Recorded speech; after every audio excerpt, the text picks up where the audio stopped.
জয় মোহনবাগান, ডার্বির রং সবুজ মেরুন। বাঙালির বড় ম্যাচ, দ্বিধা বিভক্ত এই ম্যাচ ঘিরে 90 মিনিটের লড়াই ঘিরে বাঙালি হয় সবুজ মেরুন, না হলে লাল হলুদ। ডুরান্ডের উদ্বোধনী ম্যাচ, মাত্র 3 দিনের অনুশীলনে খেলতে নেমেছিল ইস্টবেঙ্গল মোহনবাগান। অনেক না পাওয়া ছিল, তবে দিনের শেষে অবশ্যই যদি সেটা ডার্বি হয় সেক্ষেত্রে তো কথা নেই, তাই কোনো অজুহাত কাজ করে না। এবং শেষ হাসি অবশ্যই মোহনবাগানের। সামাদের গোলে বাজিমাত। ফার্স্ট হাফ ছন্নছাড়া football, second half Mohun Bagan better এবং গোল খাওয়ার পর ইস্টবেঙ্গল আরও বেটার। তবে ওই ইস্টবেঙ্গল সব করলো শেষে, শুধু গোলটাই পেল না।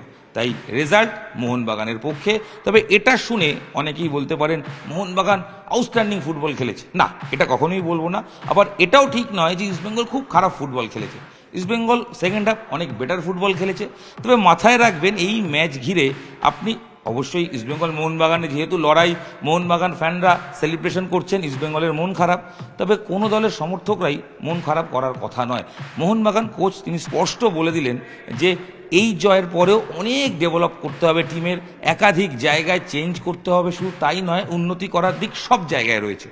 তাও প্রথম ম্যাচ যদি কোনো দিন আপনি জেতেন তাহলে আত্মবিশ্বাস অলওয়েজ বাড়িয়ে দেয়।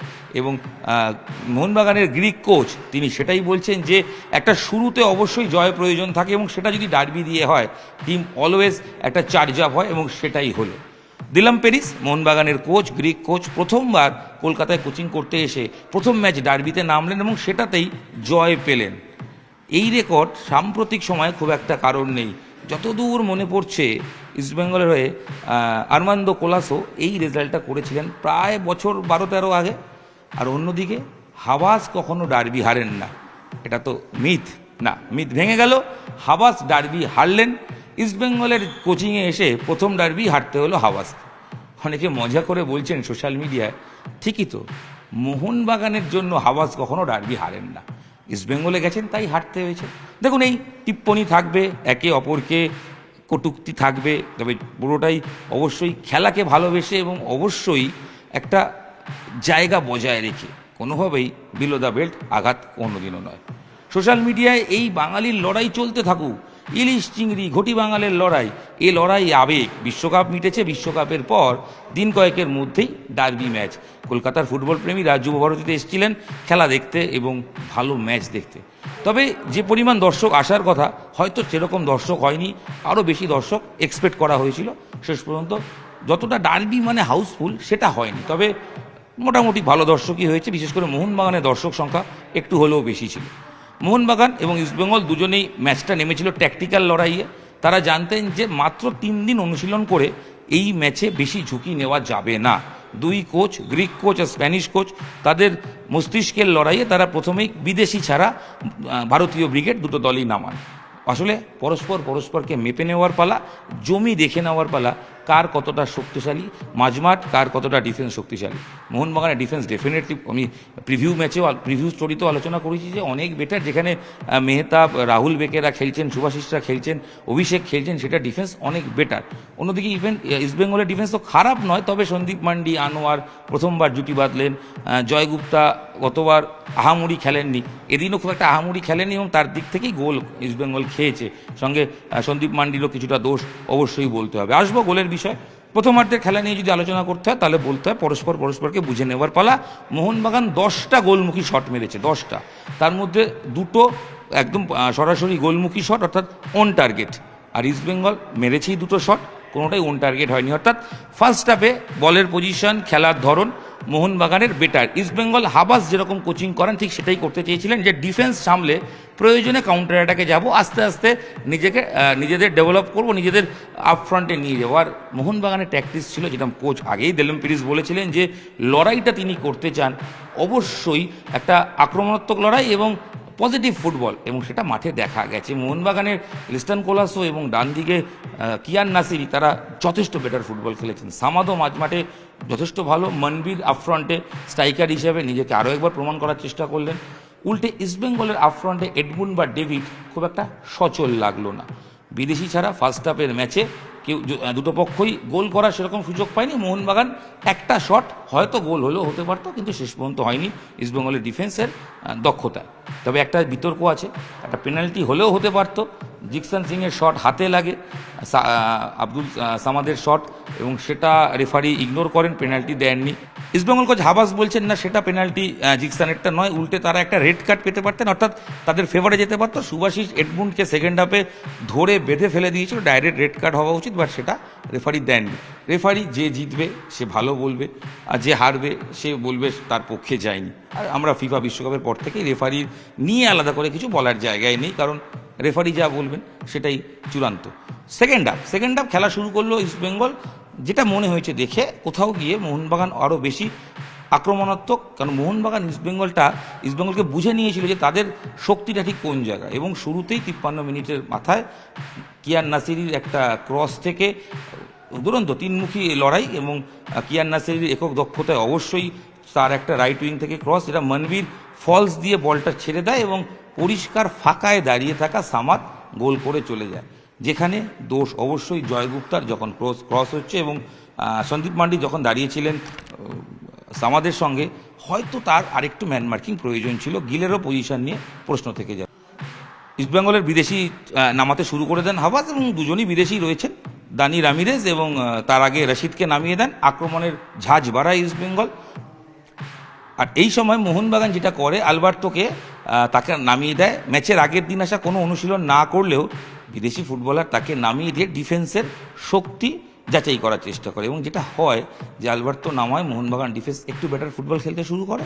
ইস্টবেঙ্গল একাধিক আক্রমণ শুরু করে, রশিদ গোল করতে পারতো, দানি রামিরেজের ক্রস বারে লেগে ফিরে আসে। যার কথা বলতে হবে তার নাম বিশাল কাইত, একক দক্ষতায় গোটা 4 সেভ করেছেন, নিশ্চিত গোল হতে পারতো যে 4টে সেভ। সেকেন্ড হাফের অন্তত 60 মিনিটের পর থেকে 30 মিনিট, মানে শেষ 30 মিনিট ইস্টবেঙ্গলের ম্যাচ, এবং ওই বিশ্বকাপে ইংল্যান্ডের ম্যাচটা মনে পড়ছে, ইংল্যান্ড একেবারে কোণঠাসা হয়ে গেছিল 1 গোল করে দেওয়ার পরেও আর্জেন্টিনার বিরুদ্ধে, ঠিক সেরকমই দেখা গেল এই ম্যাচে। যদিও আর্জেন্টিনা গোল করে জিতেছিল, এখানে সেটা হলো না। এখানে যেটা হলো, ইস্টবেঙ্গল আর গোল পেল না, এবং শেষ পর্যন্ত সামাদের একমাত্র করা গোলে শেষ হাসি মোহনবাগানের, জিতল মোহনবাগান। টুর্নামেন্টে এখনও 2টো করে ম্যাচ বাকি রয়েছে। টুর্নামেন্টের ফরম্যাট বলছে ইস্টবেঙ্গল ওঠার চান্স রয়েছে, পরে 2টো ম্যাচ জিতলে গ্রুপ রানার্স হয়ে উঠতে পারে, তবে সেদিকে অন্য 2টো গ্রুপের দিকে নজর রাখতে হবে। ম্যাচ শেষে দু দলের কোচ তাদের যুক্তি দিয়ে গেলেন, তারা দল নিয়ে আশাবাদী, আরও উন্নতি করতে হবে সবাই বলে গেলেন। তবে ওভারঅল খেলা দেখে যদি প্রশ্ন করেন কীরকম দেখলাম ম্যাচ, মোহনবাগান অনেক বেটার সাইড তৈরি করেছেন তারা। এই দলে যখন ম্যাকলারেন এবং অবশ্যই মিগুয়েলের মতো মিডফিল্ডে ইস্টবেঙ্গল থেকে আসা মিডফিল্ডার জয়েন করবেন, দল বেটার খেলবে। ইস্টবেঙ্গলের ক্ষেত্রেও খারাপ টিম হয়নি, বাট আরও উন্নতি প্রয়োজন। ডিফেন্সের বিদেশি প্লেয়ার অবশ্যই প্রয়োজন, এবং তার সঙ্গে অ্যাটাকিং ফোর্সে গোল করার লোক প্রয়োজন। এগুলো অবশ্যই হবে, এবং দেখা যাক ইস্টবেঙ্গল বা মোহনবাগান কত দ্রুততার সঙ্গে নতুন বিদেশিদের নিয়ে আসতে পারেন।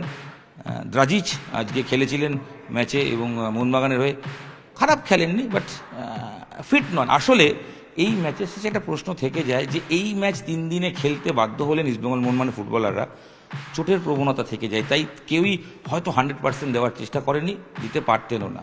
সব মিলিয়ে পরস্পরকে দেখে নেওয়ার ম্যাচে মোহনবাগান বাজিমাত করলো, কারণ তাদের অভিজ্ঞতা এবং টিমের গুণগত মানের দিক থেকে। ইস্টবেঙ্গল লড়াই করেও গোলের মুখ খুলতে পারলো না। মন খারাপ করার ইস্টবেঙ্গল সমর্থকদের হয়তো কিছু নেই, তার কারণ জিততে না পারলেও ইস্টবেঙ্গল সেকেন্ড হাফটা বেটার ফুটবল খেলেছে, আর মোহনবাগান তারা তো বরাবর ভালো ফুটবল খেলে। গত বছর তাদের ট্রফি লেস ছিল, এবার তারা ট্রফি জয়ের স্বপ্ন দেখতে শুরু করে দিল। ইস্টবেঙ্গল মোহনবাগানের ম্যাচের বিশ্লেষণ শেষে একটা সুখবর দিয়ে রাখি। রাজ্যের ক্রীড়া দপ্তরের উদ্যোগে 2টি ব্যবস্থা নেওয়া হয়েছিল। ই টিকিট, যেটা ডার্বিতে প্রথমবার দেখা গেল কলকাতায় খেলাধুলোর ময়দানে ই টিকিটের ব্যবহার। যারা অনলাইনে ই টিকিট কেটেছিলেন তারা সেই টিকিটের বিনিময়ে মাঠে প্রবেশ করতে পারলেন। এবং দ্বিতীয়, যেটা ভালো উদ্যোগ, পানীয় জলের দীর্ঘদিনের সমস্যা মিটিয়ে দেওয়া হলো। রাজ্য সরকারের পক্ষ থেকে ক্রীড়ামন্ত্রী বলেছিলেন যে পানীয় জলের ব্যবস্থা থাকবে, প্রত্যেকটা র্যাম্পে পানীয় জলের, সরকারি দপ্তরের পানীয় জলের ব্যবস্থা করা হলো। শুধু তাই নয়, যে স্থায়ী কলগুলো রয়েছে সেখানেও জলের গুণগত মান টেস্ট করে তার রিপোর্ট টাঙিয়ে দিয়ে স্পষ্ট করে বলে দেওয়া হলো যে এই জলও আপনারা পান করতে পারবেন, এবং জলের গুণগত মান ইন্দ্রনীল খা নিজেও টেস্ট করে দেখেছেন। সব মিলিয়ে ইন্দ্রনীল খা ক্রীড়ামন্ত্রী হিসাবে এই ম্যাচ ডার্বি দেখার পর কি বললেন? আমি বা আমাদের দল আমাদের সরকার যখন কোনো কথা বলে সেটা বাস্তবে সেটা রূপায়িত হবে, তখনই আমরা সেটা বলি। আমরা এমনি ওই এর আগে সরকারের দেখতে নেই করবো হ্যান কারেঙ্গা ত্যান কারেঙ্গা ওই কুছ নেই কারেঙ্গা, আমরা যেটা পারবো সেটা বলে দিই এবং তার জন্য যতটা ম্যাক্সিমাম আমাদের এফোর্ট দেবেন আমরা নিশ্চয়ই করেছি এবং সেই পরিষ্কার দেখেছি যেটা আমাদের দীর্ঘদিন, আমি বিশেষ করে আমার দায়িত্ব গ্রহণের পর দুটো প্রবলেম সম্পর্কে ইস্টবেঙ্গল মোহনবাগান সহ বিভিন্ন ফুটবল ক্লাবের সমর্থকরা আমাকে অবগত করেছে। একটা হলো পানীয় জলের যে দুরবস্থা হয়, কোনো ব্যবস্থা থাকে না এবং মানুষ তৃষ্ণার্ত হয়ে যায় খেলা ম্যাচ শেষ হওয়ার পূর্বে।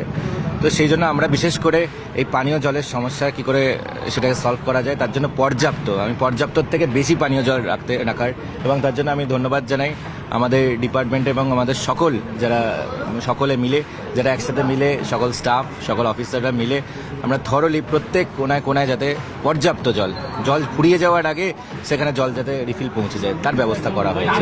ক্রীড়ামন্ত্রীর বক্তব্য শুনলাম, আর অবশ্যই ইস্টবেঙ্গল মোহনবাগান ম্যাচটা ঠিক কীরকম হয়েছে আরও একবার ব্যাখ্যা করার চেষ্টা করলাম। আপনারা খেলা দেখেছেন, আপনাদের কি মনে হয় ইস্টবেঙ্গল কোথায় পিছিয়ে পড়লো আর মোহনবাগান কোথায় বাজিমাত করলো? এই দুটো দলই কত নাম্বার দেবেন?